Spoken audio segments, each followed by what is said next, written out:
Greetings, everyone. I am Vivian May, Director of the Syracuse University Humanities Center and the CNY Humanities Corridor. I'm also Professor of Women's and Gender Studies. I'd like to open by pausing to acknowledge with respect the Onondaga Nation, firekeepers of the Haudenosaunee, the indigenous people on whose unceded ancestral lands Syracuse University now stands. I am so delighted to welcome you to tonight's lecture by the 2023 Jeanette K. Watson Distinguished Visiting Professor in the Humanities, Rina Banerjee.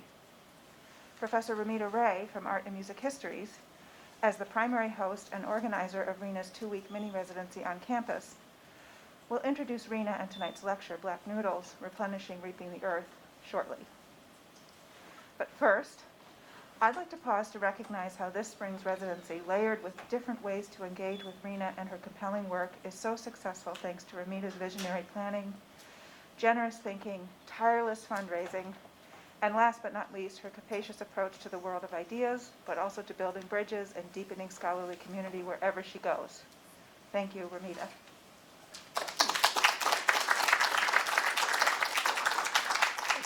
So without further ado, let's give Rina a warm Syracuse welcome on this cold winter night as I turn over the mic to Ramita to more formally introduce Rina and tonight's lecture.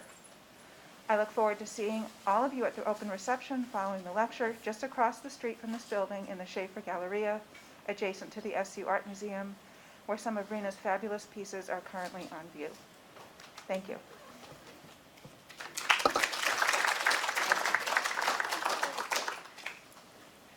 You should keep the water near you. Good evening, everyone. Thank you so much for joining us today for a very special public lecture by the acclaimed artist Rina Banerjee. She's also an engineer as well. And thank you so much, Vivian, for that very generous introduction. It's always very gratifying and somewhat embarrassing when colleagues say nice things about you. Rina began her 2-week residency this week at SU as a 2023 Jeanette K. Watson Distinguished Visiting Professor in the Humanities. And you may be wondering, what is an artist engineer doing with the humanities? Hopefully by the end of her lecture, you will know what she is doing. I think all of our disciplines interact with each other, engage with each other, overlap, they weave through each other, and I think your work very beautifully represents that, Rina. And a special shout out to the 70 students and Professor Jacqueline Witkowski from Colgate University who have traveled all the way to SU to hear Rina speak today. Welcome. Rina, even you get a clap.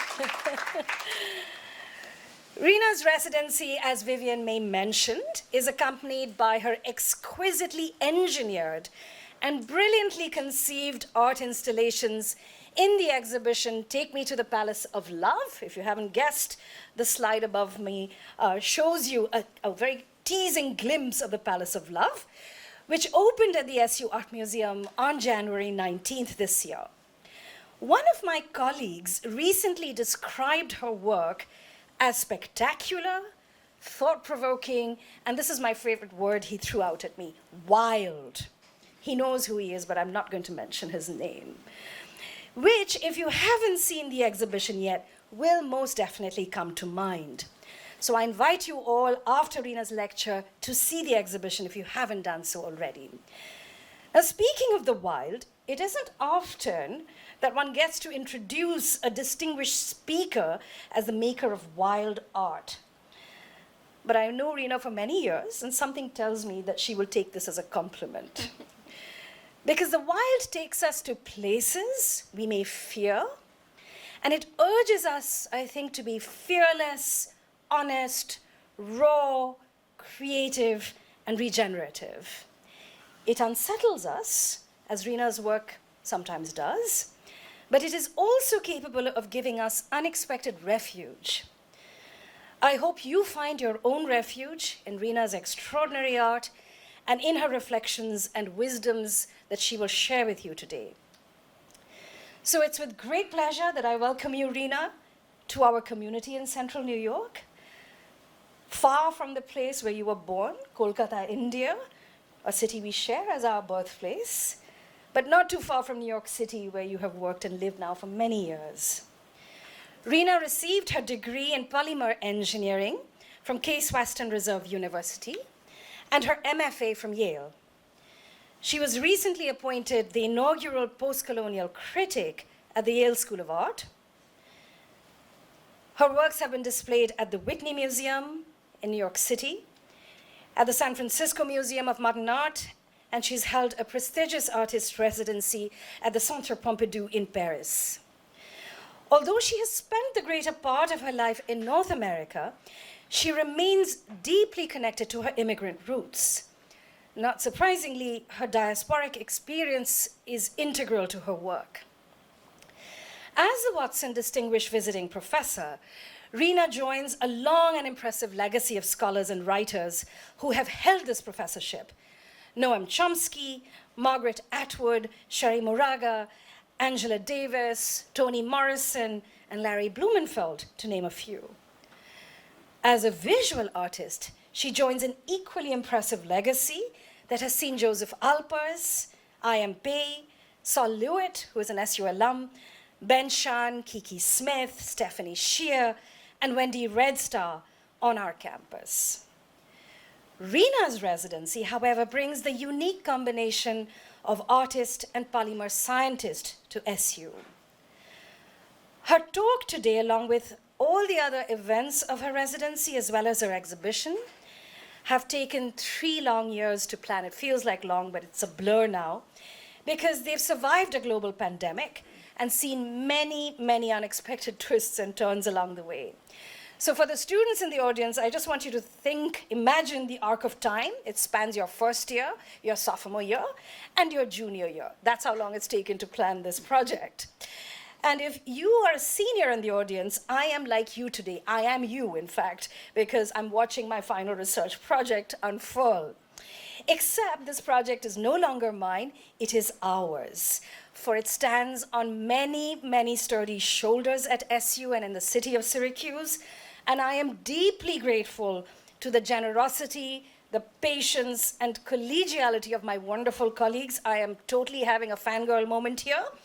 My collaborators who took a long, long leap of faith to join me on this wild and exciting ride. So please forgive me for not mentioning your names in the interest of time. Thank you to SU Art Museum and the SU Humanities Center, without whom this project would be impossible.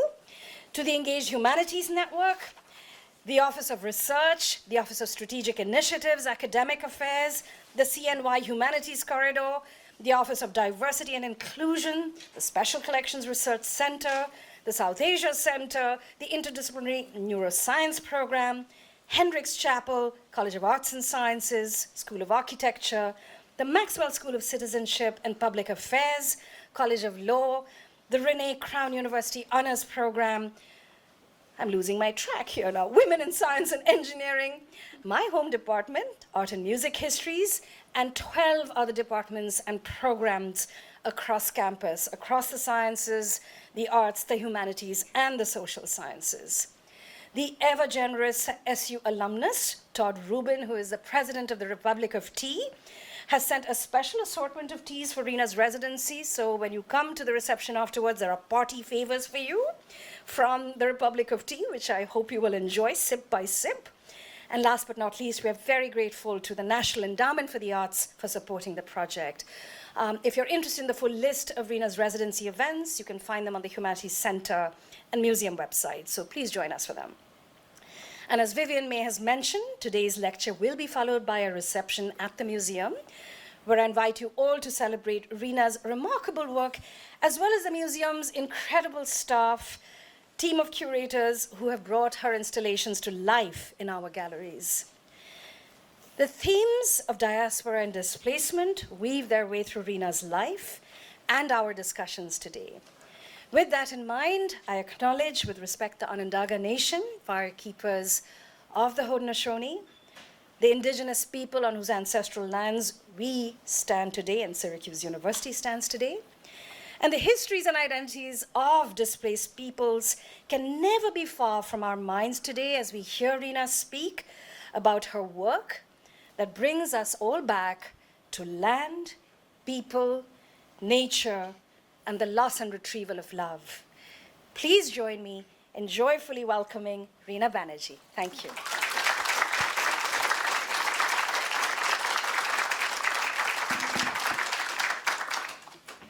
Well, thank you, Romita, for a warm welcome. I think you've covered a lot of ground and all the people that were really involved in the 3 years that you were suggesting that we were working on. A lot of those years were spent just talking about ideas and thinking about the interdisciplinary approach to talking about the content of the work and the possibility that art can then be engaged with multiple disciplines and departments. I've already on this campus experienced that with many of the talks that were going on in conversation and discussions with both students outside of art as well as faculty from various departments. So for me, this is a kind of dream come true after having moved from the sciences into the arts. I feel like this will allow some validation that somehow my degree was useful, my original degree in polymer science. So one of the reasons why I chose this title for the talk, which is also partially a project in itself over the next 2 years in several solo shows that will take place after this, is the idea of science. And as Romita has shared, I'm very interested in entanglement, diaspora, displacement, and this idea of migration or movement. Black Noodles then became a way for me to talk about movement, and certainly the way we tag our movement and create entanglement that creates a resting spot, rigidity, and then, of course, the cultivation of a new culture. So diaspora in many ways connects with multiple places. And this is a more recent drawing that I'm sharing with you. I've just finished working on it probably earlier this morning, I hope, but may continue. And it will be in my show coming up in April end, if you happen to be in New York. And for me, a lot of the sculpture you'll see, as well as the drawings that are in the exhibition, have a kind of connection that is not obvious. And that connection is this kind of layering, the layering of different cultural moments, different ideas, different times and periods in history for art, whether it be the ancient period or the modern period, contemporary period, or it could be something that is not even considered art. And for me, that kind of wealth that can be deposited in making artwork is very important in terms of conveying the content that I hope to share with you today. Black Noodles, replenishing, reaping the earth between birth and death, the constant spins and oodles of noodles, migrate, waffle, uncertainty. A lot of my titles, this is the title of this talk, if you will accept it, came about because of really censorship. It was in the year 2000 that I made probably one of my largest sculptures that were 23 feet high. It was at the Whitney Biennial, and I was asked not to make my titles more than 2 words. I called it Infectious Migrations. And that became a means by which to really consider what are the kinds of elastic means by which artists can talk about the content of the work outside of the actual end product, the artwork. And so the titles are very much of interest to me to share.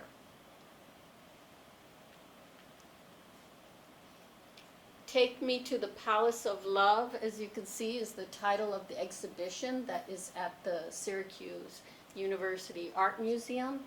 And it comprises of three major sculptures that have been a very important marker for the content of my work. One I will call World Lost. This particular one that you see as image of is I call for short, because they all have short names, or what we call nicknames, the Pink Taj. And then the third I call by nickname Viola.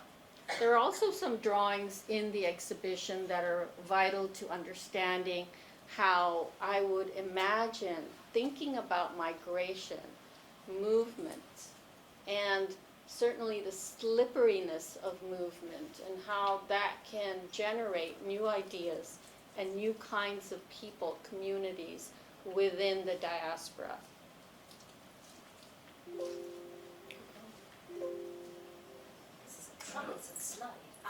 I will go that way, but okay. Okay, that's just Wait a minute, I think I got it. Okay, yeah, I think it's doing it. So these two drawings I placed in here are also recent drawings, and you can see the line work. You can see a sense of the fluidity of the paint, how it moves through, and the figurative nature of the work. What is distinct between the sculpture and the drawings and the paintings, whether they be works on paper or panel, is this idea of fluidity. And the fluidity in, for example, I'm going to the first, the Pink Taj here, is this skin-like container that the Taj is made of. It's made of plastic wrap. This plastic wrap has to be stretched, and it has to be stretched not with tools but with actual hands, because the hands were made in a way to be able to shape this kind of plastic, which you have at home called cling wrap sometimes. And it's a pressure-sensitive plastic. It takes on the imprint of your wrinkles, of your hands. And with that idea, I started to make the skin of the Pink Taj Mahal to be skin-like. And then it forms this kind of vision as you enter into the Taj of seeing a fluid world, a rose-colored world, in fact. And so the Pink Taj is not trying to become the Taj, but really looking for a new identity that marks a difference as well as a sameness, a trespassing.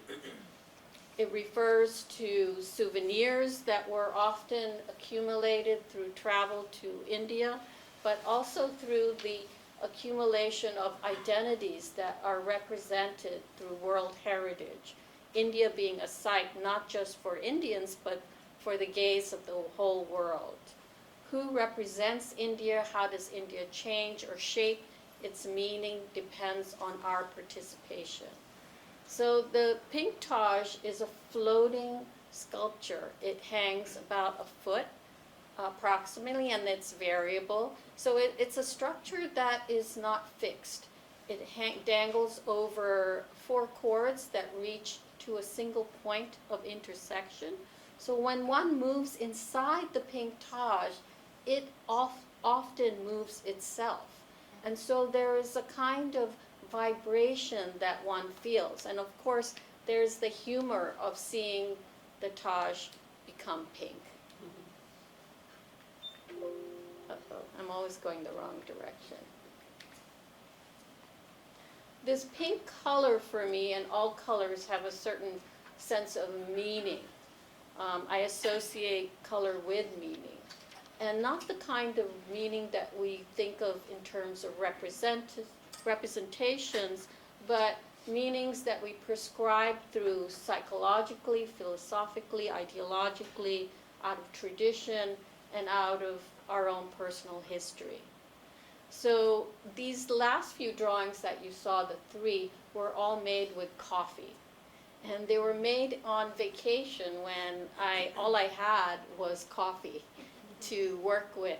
So these coffee drawings of bodies in brown are very much a part of not only the kind of skin color I'm alluding to, but also this idea of the colonial empire and all the raw materials that took hold in expanding a consumerism and a consumption between different places where new things were discovered, enjoyed, and brought to light as new culture.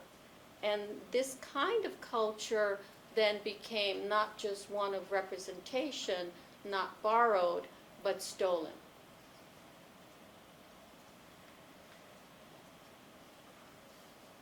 Black noodles also refers to a kind of industry that I experienced in my hometown, Brooklyn. Many of my landlords were Hasidic businessmen, and they owned properties. And one of the properties that were home to my studio and as well as my residence, the owner had a business that was both making of feathered down pillows as well as wigs for Hasidic women. And he told me that the majority of wigs that were being sought for were Indian hair wigs. And so I started to be interested in both feather and hair. And so a lot of the work now thinks about this industry that is made out of human resources and directly hair itself, which is still a big industry now. So a lot of the drawings have this aspect of hair, and you can see the hair coming directly out of the arms, and you can see the fluidity, the plasma that I refer to in the Venetian papers. On your right, you have a hand-painted figure, but you also have this background, which is this Venetian paper, which is directly paint floating on water that is picked up.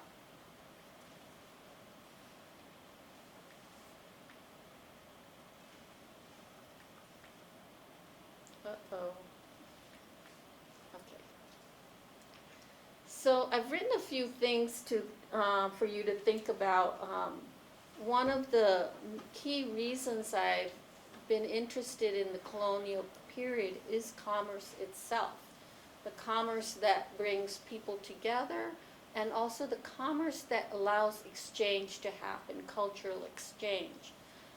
One of the personal experiences that I had coming to the U.S.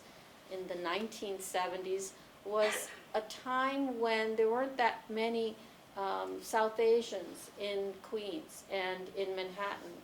And so my mom would have to go to all kinds of neighborhoods to invent Indian culture in the U.S. And that means she went to Caribbean neighborhoods to get resources, and she went into Spanish markets, Italian butchers, and all these kinds of experiences that she had, she brought me along.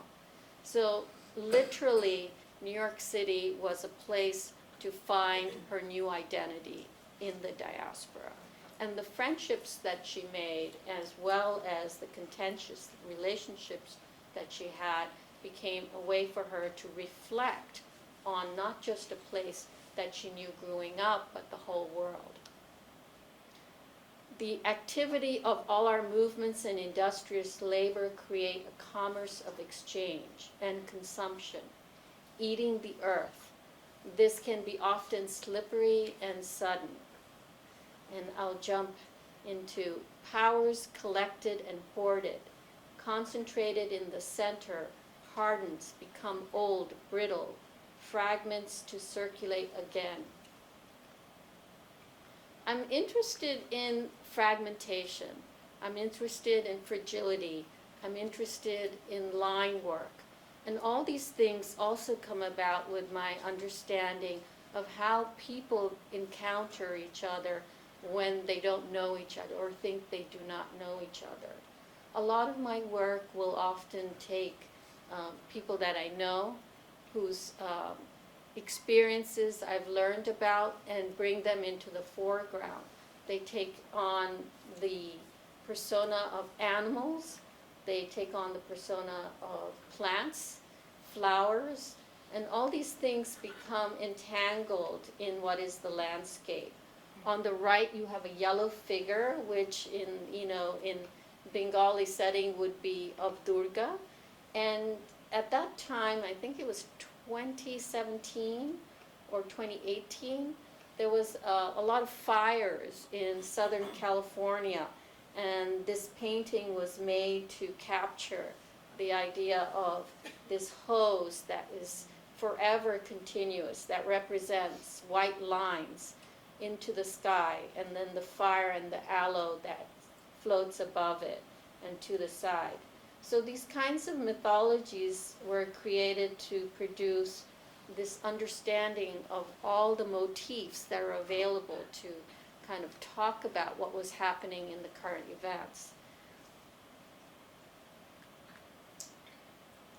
Now, this is the world lost, and you here at Syracuse have a very different world lost, and I thought I should share this one, which was made in New York in 2020, I believe, and it has a kind of a flavor that the one you have. You can see on the floor is a landscape. It's a kind of a painting on the floor, and it's also sculpture on the floor.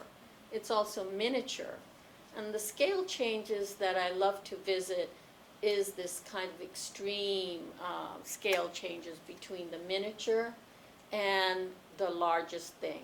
And what it does to a person is that it creates wonder, it creates curiosity, and it's destabilizing.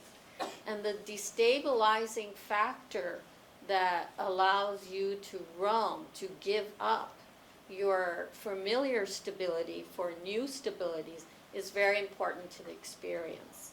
Again, this is a dome that is hung upside down, and the larger title talks about global warming, it talks about the discovery of land by Christopher Columbus, it talks about colonialism.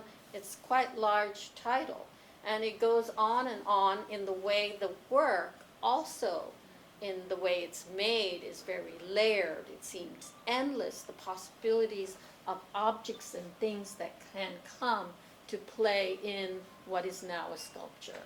And so the world of commerce is this incredibly large, expansive place that can reach beyond Earth. In fact, it's so large and daunting that it could consume the Earth as if it was a single fruit.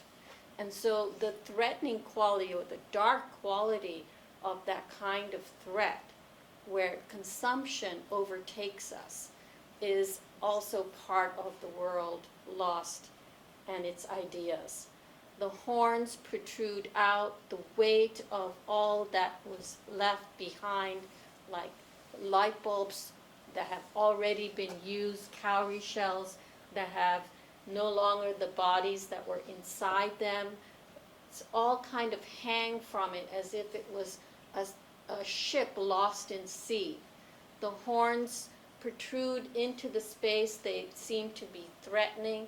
There are ropes and threads that look like it has been weathered by storms and winds.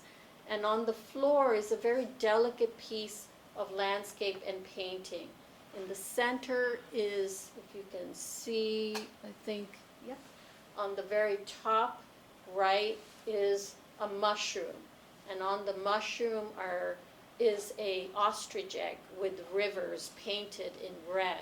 So these are the rivers of commerce, and I do this throughout many sculptures where I use red thread to talk about inheritance, bloodline, rivers, the circulatory system that allows us to enjoy commerce, but also create exchange between human, animal, and plant. There are some close-ups. You can see the gold bar, the exchange of money, heads, ceramic heads on the floor. There are fish bones. There are not only animals, but also there are these kinds of seed beads, cords, barnacles, hens, glasses of water, which you see the plastic glass on the very top right. And they refer to resources on the earth, accumulation and organization of resources that we bring to commerce. And they also have little miniature worlds. So you can see, if you look, strain yourself, there's the Eiffel Tower here on your left, on a coral. And the coral you might not recognize, a very special kind of coral that is now extinct. Oops, am I going the right direction? Yes, I am. Here are some of the drawings that I selected for this work, and briefly to discuss why I have thought about these works. In the middle, the round panel that you see is a woman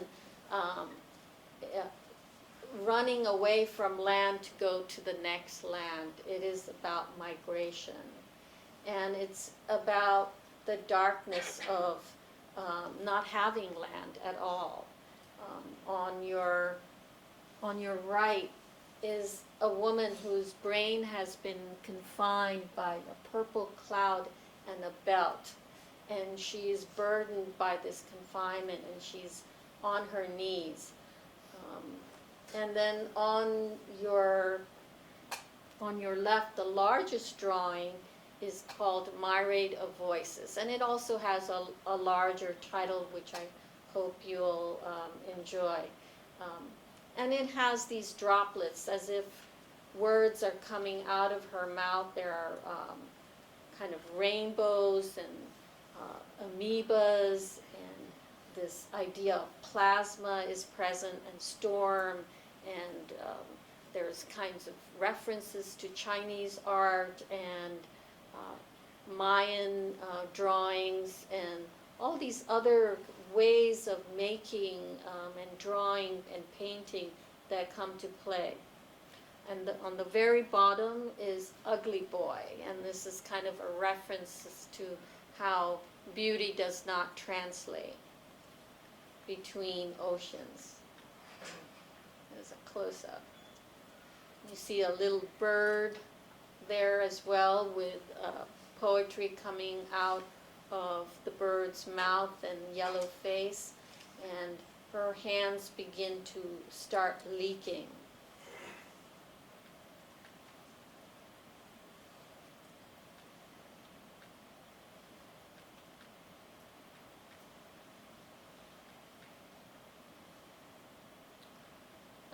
This is one of those paintings that are on that larger wall with its grouping. Upon first myth and empirical observation, the hero, her angel, leaps in cry, opens the moon to urge on a rain that may cleanse all the sweat of her jealous man. And this is a kind of painting that I thought of in reference to my years waitressing as I was going through engineering school. So she actually has kind of 50s waitressing attire on, and has this kind of alligator that you can vaguely see on the floor of red oceans. So there's always this kind of movement that is displayed by this gesture of running or looking up at the sky, and movements of words possibly, or ideas, or even movements of the leaky body coming out of the mouth.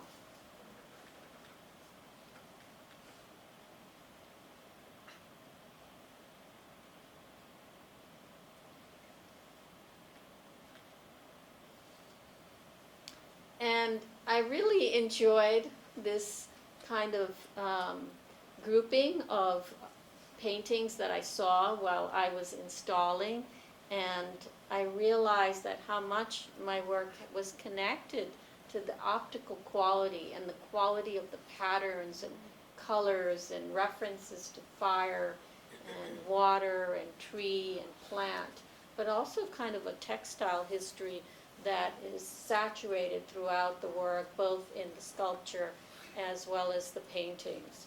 So I wanted to make sure you had a look at that. And here is "Take me, take me, take me to the palace of love." And that is a quote from a very vintage black and white Bollywood movie, or pre-Bollywood movie, I would say, that I took that dialogue from. And it's a woman begging to be rescued by love. And it is both a dark reference to love as well as the very positive sense of being rescued by your own love and the love of humanity and the love of nature. The work really is this kind of fragile piece that is also very large, which has its contradictions, and it has this monumental antique furniture, the pie-crusted table, which is very popular during the colonial period in colonial Boston, and was acquired through auctioneers, both the chair and the table. And many seafaring people during that time in the 1800s would expect a gift from their seafaring captain husband, who would come back from dangerous journeys abroad and bring back a Bombay blackwood, which was often a commission piece made in Madras or Calcutta. For me, it was very important to choose this piece of furniture because it really kind of talked about hybridity.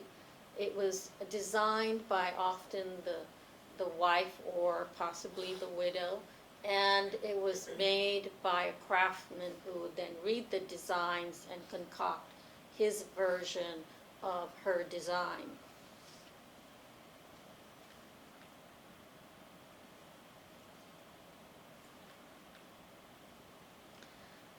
The celestial body of power that hangs like fruit dangling in the middle of an architectural wonder, which is replicated as plastic wrap in the souvenir kind of stance in the exhibition space of a museum where it should be deemed as high art, is a kind of possibility that can only exist during a contemporary period. It marks our leap of faith and our acrobatic feat to understand that art is never about what the material it is made of, but what the content of that art means to us as a community.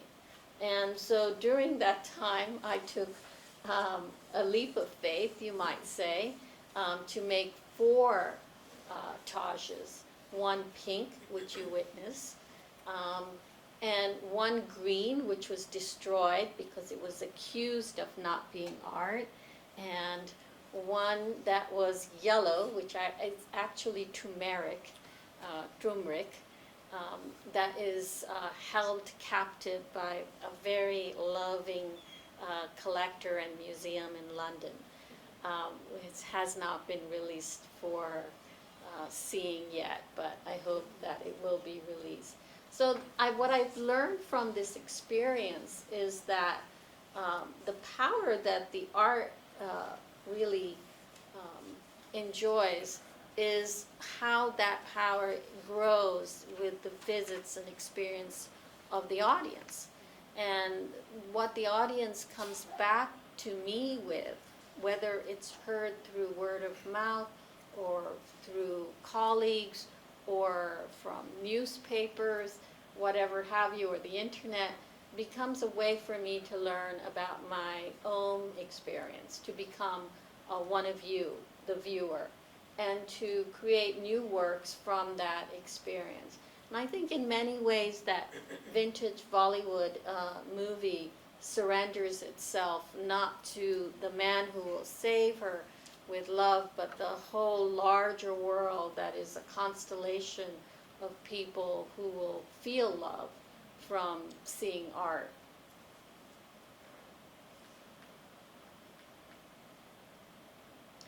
talking about love, we come across Viola. And Viola is a woman that I was enamored with, and in a project in New Orleans was where I was asked to make a work of art that would be linked to the history in New Orleans. And I came across a person who was in the consensus, and I don't know if that's really the correct name for how it was logged, but her name was Viola Ida Lewis. And she was married to a man who was a Bengali man who migrated from Kolkata, my place of birth, and he was a black Bengali. And the name that was suggested was kind of a fabrication of the time in the 1800s of the migration of South Asians who came to the different ports in the U.S. And Viola's marriage was an interracial marriage, and it created new identities for both of them and their future families. And it created all kinds of creative ways in which people found a possibility to do their trade that they loved and to have the freedom of movement with that trade. So I chose her, and with choosing her, I made her out of these kinds of pieces, and pieces of materials, rakes, Indian rakes, Murano glass horns, those are the tusks that you see before her. And she has landed with this incredible armature, which is, in my mind, a kind of parachute landing.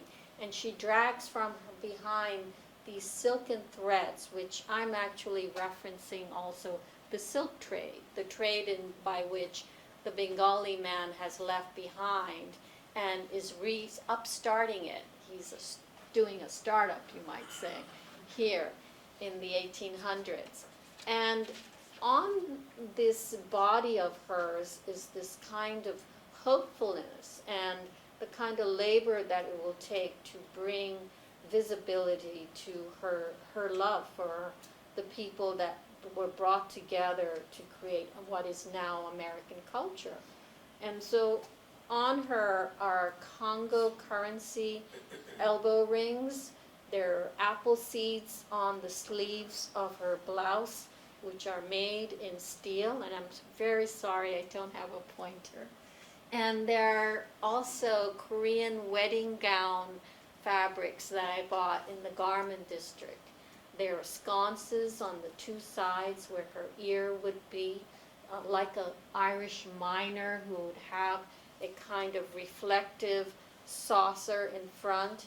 There's a French wire Ferris wheel on her head with little dolls wrapped, cocooned in silk threads. There's a multitude of things that are happening that create the kind of weight on her body. She is winged like a bird, like an insect, and she's both in contradiction to the parachute, in flight and landing. It is a moment of change that I saw in what will become the future. And this is the whole title that I recognize. Viola from New Orleans, an African woman, was the 19th century's rescue worker, a global business goods raker. Comb-tilled the land of commerce, giving America certain excess culture.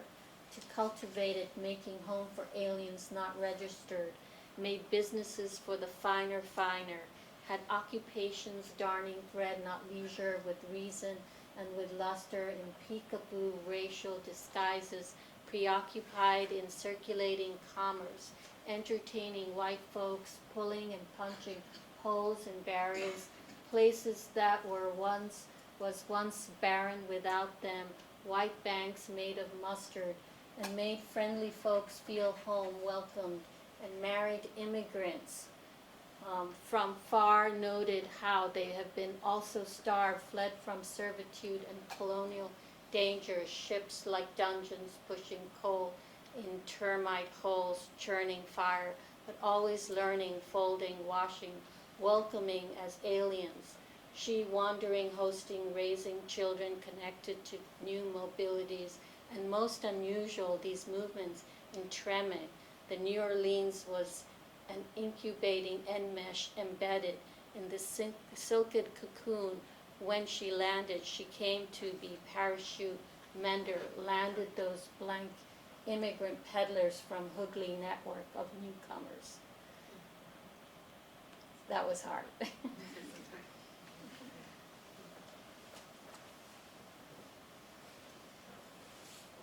So this is the back part of this same sculpture, and you're going to see some close-ups.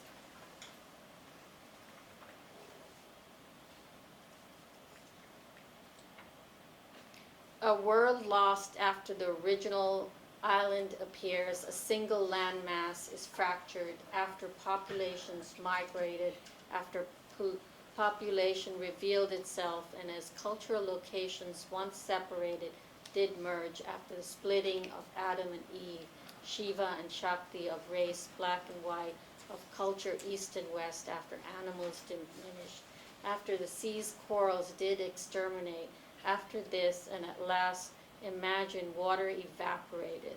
This after Columbus found it, we lost it. Imagine this.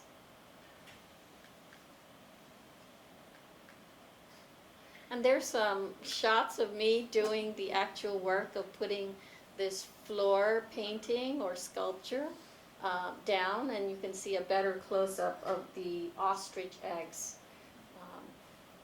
on the balance, the French balance.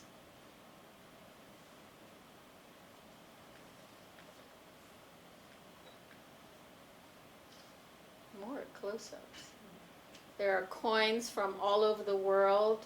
As you can see, there's red moss, which is real.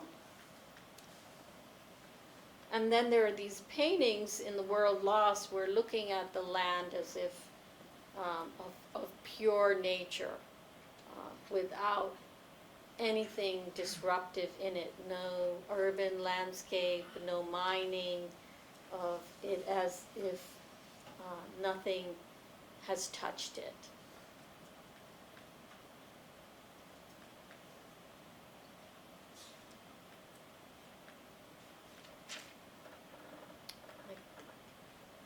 And I wanted to bring another dome piece that I'd been working on, and you can see the sand painting that was inscribed here, both with brush and finger. And this one, the spokes of the dome is almost like an insect. It has this wing-like quality to the material that I use.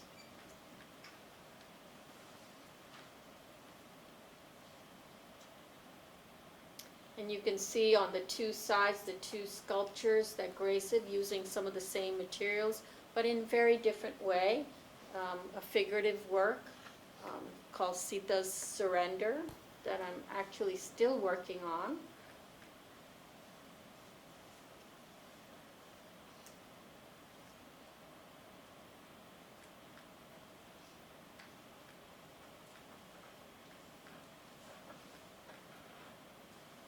And how the paintings in scale refer to the smaller sculptures that you see there on your left.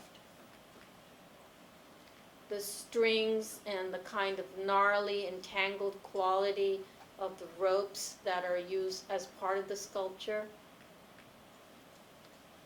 This is called Watering Hole. And again, like World Loss, it refers to the loss of water and the preservation of water.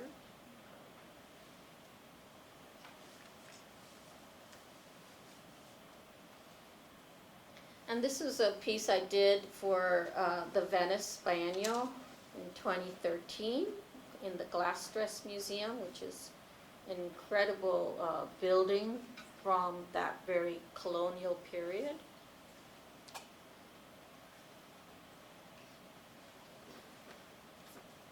there's something that happened with the digital quality of that floor, but this is the Lady of Commerce, who is a Chinese sculpture made of wood, who is captured, and her arms extend out, and with bottles that have names of countries, colonial spaces.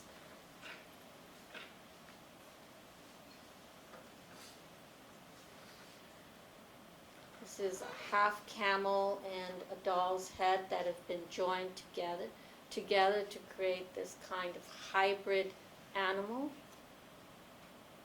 And I'm very interested in making figurative work that allows you to imagine not only that this is kind of fabrication of the mind, but that quality that we find in other animals that we achieve to be, to allow us the kind of movements that we wish for, whether it be bird or animal. It is not just to be absurd or to create a monster, but to imagine the powers of all the animals in the world, or all the plants, or everything that we see in our own bodies.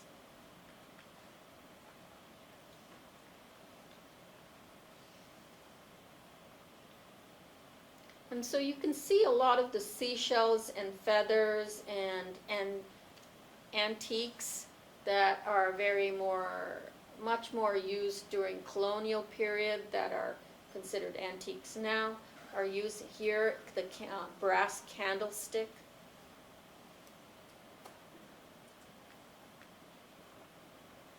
And these are some of the drawings that allude to the sensuous quality of our sense of odor and touch.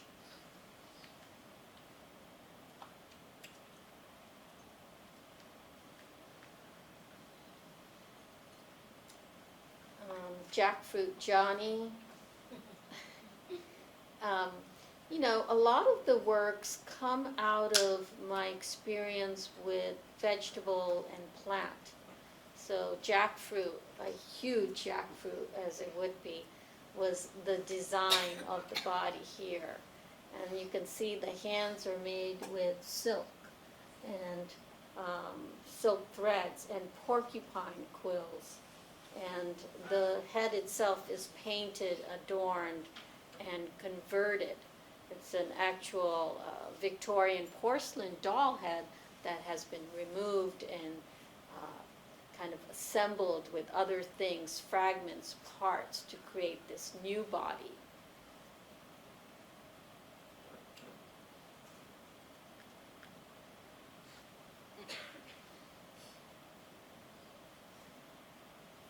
A lot of my drawings will have this feature of the mountain on the head, which comes out of Hindu mythology sometimes, but also it comes out of the pleasure I have in studying mountains that are referenced in Chinese paintings. Clouds often come to play.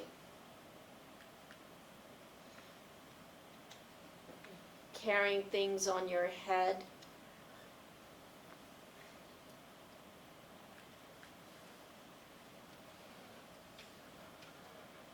You can see the Spanish comb and the excess of braid, jute, which was very much industry of the shipping in Copenhagen, from what I learned while working there for a little bit. The brown vials that adorn the shoulders, the glass balls, the light bulbs, the kind of textiles that are used to adorn the body or dress the body. Her arms are two horns.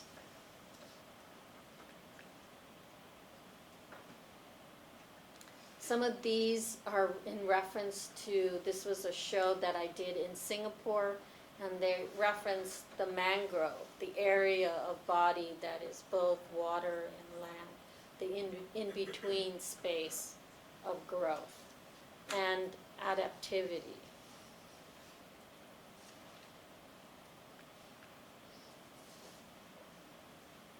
recognition, friendly fire being a mistaken identity, our response and our ability to make mistakes. And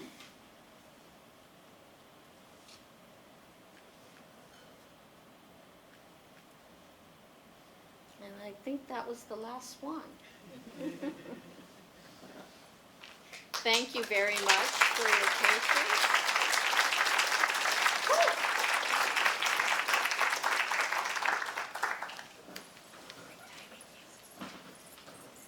Thank you, Rina. So we have time for questions. So if anybody has a question to ask, we will dash over to you with a mic. I like the fact that you ended with mistakes and identity. Questions, please?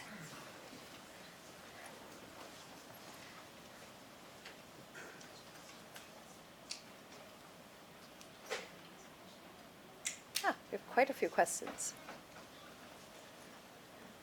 Oh, very nice.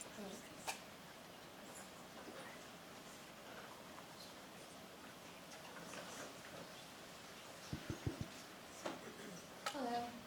Thank you so much for your talk. It was really fantastic. So I'm with the Colgate Group, and we're global contemporary art. So we have a few questions just to think a little bit about your work and the nature of our course. You mentioned particularly around the role of extraction and thinking about the histories of colonialism. And I'm really curious about where, particularly with World Lost, where your materials come from, and also in other works as well, where you source said materials and the importance that plays in your practice.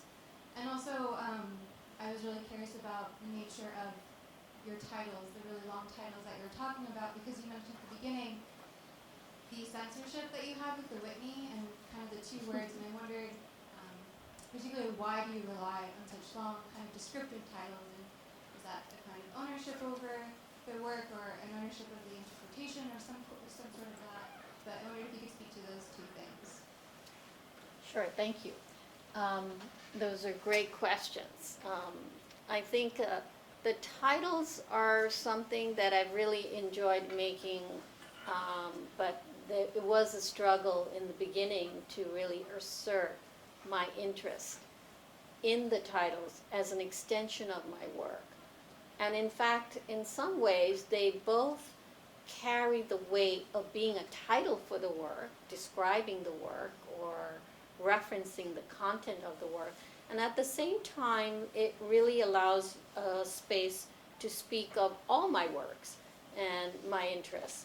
And I think that I went through a time period where in modern art and in contemporary too, there was a willingness to give up the title by artists, or to suggest the title was not important. So you may have works that are called Untitled Number 6 or 12, and I thought, at first I really enjoyed doing that, but then I really didn't feel the freedom of being able to share what my work was about, it given my own identity and the kind of work that I was doing that was in reference to that kind of specificity of cultural place. So the titles also pleasured in the readings that come out of the colonial experience.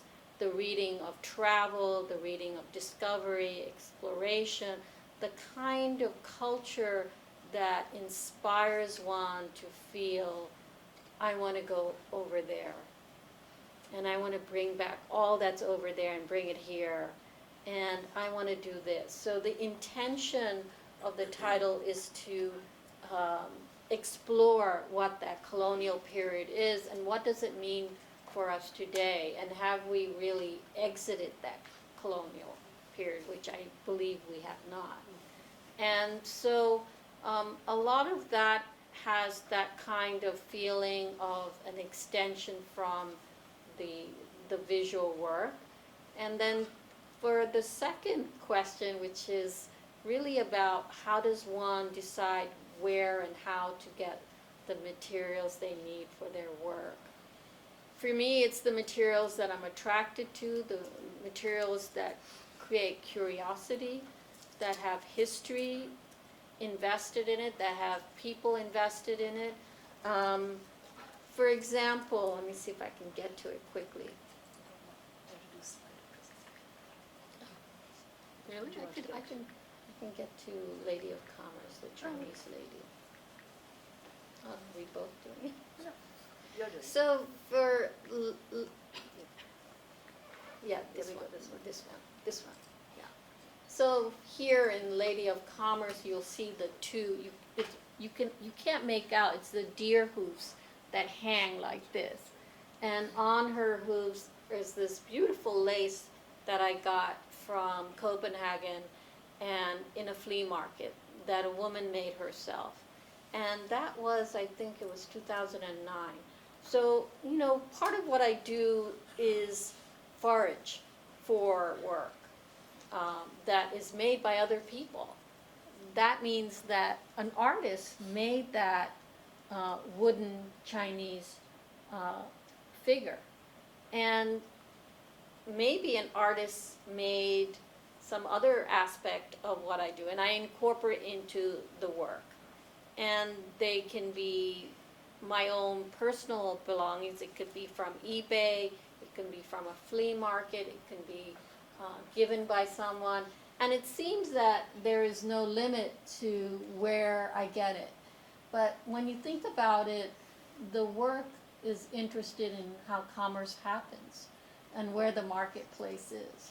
And especially now as we rely, at least I do, rely so much on Amazon for everything and never leaving my home in essence, or not even like trying to figure out where to get something. I'll just go to Amazon and they'll have it, and barely reading where it comes from.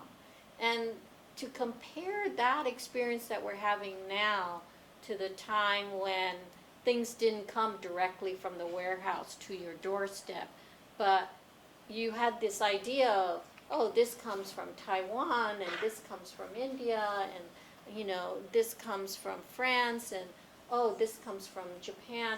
You had a sense of where something came from.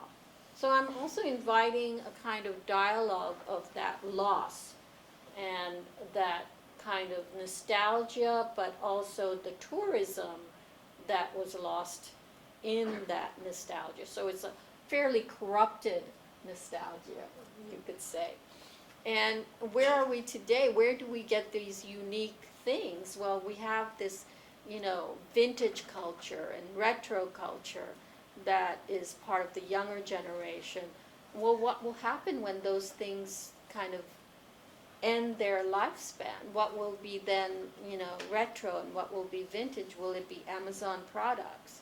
So there is a kind of dark side of thinking about what is happening to commerce and how it creates culture for us at home. So the source is always important.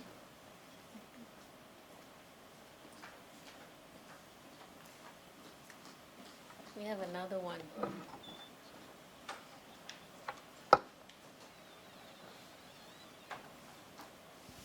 Hi. Hi. I really enjoy your, I love your words. I've always wondered, what does an installation artist do with their art after the show is done? Well, I don't know. I'm going to find out on May 14th when the show ends. You know, we try, you know, being a sculptor, and especially if you're interested in objects that have a kind of unique way that you have to care for, it's really important to know what is going to happen to your work. My work gets collected, of course, and that's always a happy moment when you know and you hope that the institution or the collector who's collecting the work will know how to take care of it. But what happens to the work is also still my business even after that happens, because the work is unusual in its material resources, that it requires an education of some sort. And I'm very happy to do that. So my focus on the work is to find a home for it where someone will take care of it, which is what collecting is about. So for most part, it goes to somebody else. And I give a birth certificate, which is a manual to show how to take care of it and how to reach me when things go wrong. Maybe surgery is needed. But other than that, I think when it comes to me, I have to dismantle the work. It doesn't come as big as you see it, obviously, and so it gets stored in my storage.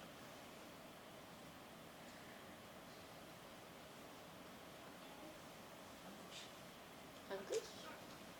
While the mic is up heading over to Ankush, if I could add one thing about a world lost, the floor painting component that is currently on view at the Syracuse University Art Museum, we will have to pick up all of the kind of objects, but the sand, the colored sand that you see, we will end up vacuuming it. So that portion, the floor component, is ephemeral, and it will never look the same way again. Yeah, very important. And that's not an easy piece to sell in that sense. I'm trying to make it harder and harder. But I'm also trying to have, not everything you make as an artist is for the ambition of selling. And it's not for the ambition of making money. And there's other ambitions. And one of them is, to entertain moi. So when I go to install, I know I'm going to have to think of something new in very little time. So it's very improvisation, which is the most wonderful experience an artist can have, which I guard. And one should experience improvisation. And to also kind of force yourself to be in the moment. Where are you? Where is Syracuse? Who are the people who will come to see it? So what happens for this piece is that people actually donate. Every place it's been, people will donate, and I think it's been to 5 places, maybe 6. 6 places so far. People will say, well, we're in Philadelphia, we're going to give you a Liberty Bell so you can put it on the landscape. Or we're in New York, or we're, in Paris. And so that kind of growth happens. So it's a piece that grows on its own because of the people who visit the work. Ankush, Hi, Rina. Thank you for that illuminating talk. Since you're talking about collecting your work, I was wondering if you could say a little bit more about what you think is the relationship of the viewer and the work that you make, especially the sculptures, because we experience these sculptures in a very different way from the way we experience the drawings. And I was wondering if there's any particular experience from a viewer you could tell us, that really speaks about how they experience these sculptures. Well, definitely I think what differentiates the sculpture from the two-dimensional work, paintings, drawings, is this idea of touch. And I spoke about it often in my stay.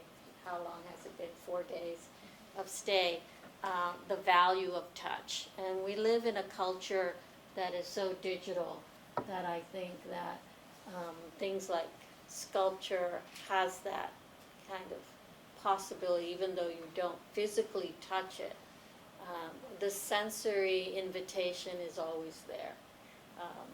And we go through our everyday life really learning because of touch. And I invite that into my studio practice because touch is also the way we have new ideas. A very important question, how do you find this object? Well, whether it's in a store or in someone's hands or in a flea market or I'm seeing it in eBay, I'm asking those questions to myself. What does it feel like? What does it tell me? What do I think of psychologically in terms of my personal history? How does it make me, what emotions does it evoke? You know, what traumas does it tell me of? What beauty, what kind of beauty is this? Is this beautiful? Is this ugly? Can I make the ugly beautiful and the beautiful ugly? All of this kind of playing that happens is very important to really consider what thinking is and how does one need to think in order to be stimulated to create ideas. And so creativity in every aspect has to be inspired by our sensory ability, whether it's smell, touch, hearing. These are the things that allow us to think. That's how we were made. And we can never forget that, whether the digital media offers tons of information, we still make the best choices, I feel, by using as many of our senses as possible. And hopefully we learn from that our decisions have to be made by our instincts rather than what we hear in this thing, you know.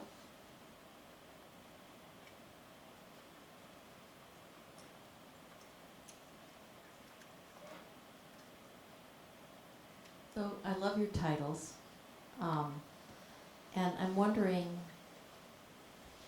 based on whether, when I hear you read your title yesterday, I was looking at Viola, and I was thinking of the title and the language of the title as these kind of threads, and then I heard you today, and heard you talking about the layers, and so I guess I'm wondering whether you think about the kind of language of your titles as kind of threads, layers of the language that go into this and kind of draw the reader along into the density of the text. And then I'm also wondering whether you've ever, because you were just talking about the sensory, whether you've also ever done installations with sound, you know, to kind of create another layer of immersive experience. I can almost imagine a kind of voiceover recording of the title playing as we watch Viola or something. So just that. Thank you for that question. It's very important that there is, for me, to have a genuine feeling of intimacy with work. I really need those ideas of layers. It's a way of relaxing in front of the work. For many people, it may be agitation, it may be chaos, and I've heard that. But for me, to see too much and all kind of in movement, entangled, is a beautiful experience. You know, it's the experience we have in nature, in the forest, in the mountains, looking at a stream or a storm go by.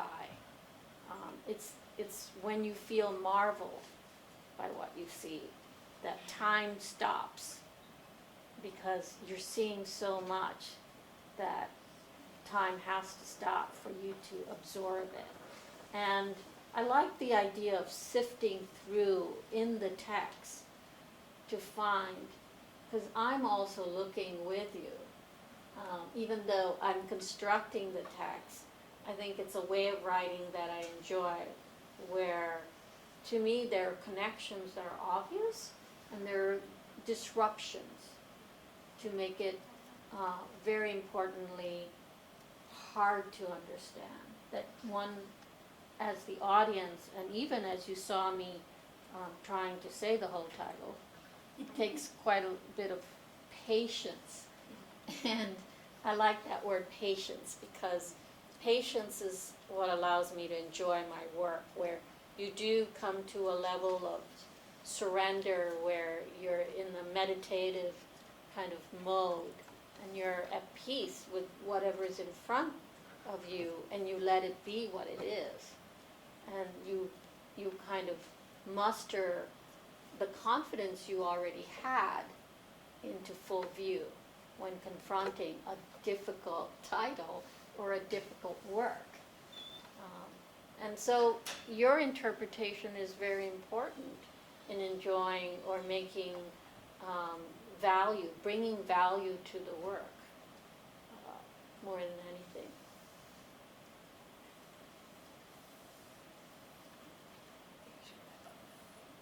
All right, so I think we will give Corinne the last word and Rina the final word. So thank you all for coming, and please join us. I think you can hear me. Please join us for the reception at the museum. We have a lavish spread of food, and I know all the kids from Colgate deserve a hand for coming out all the way and coming to Syracuse.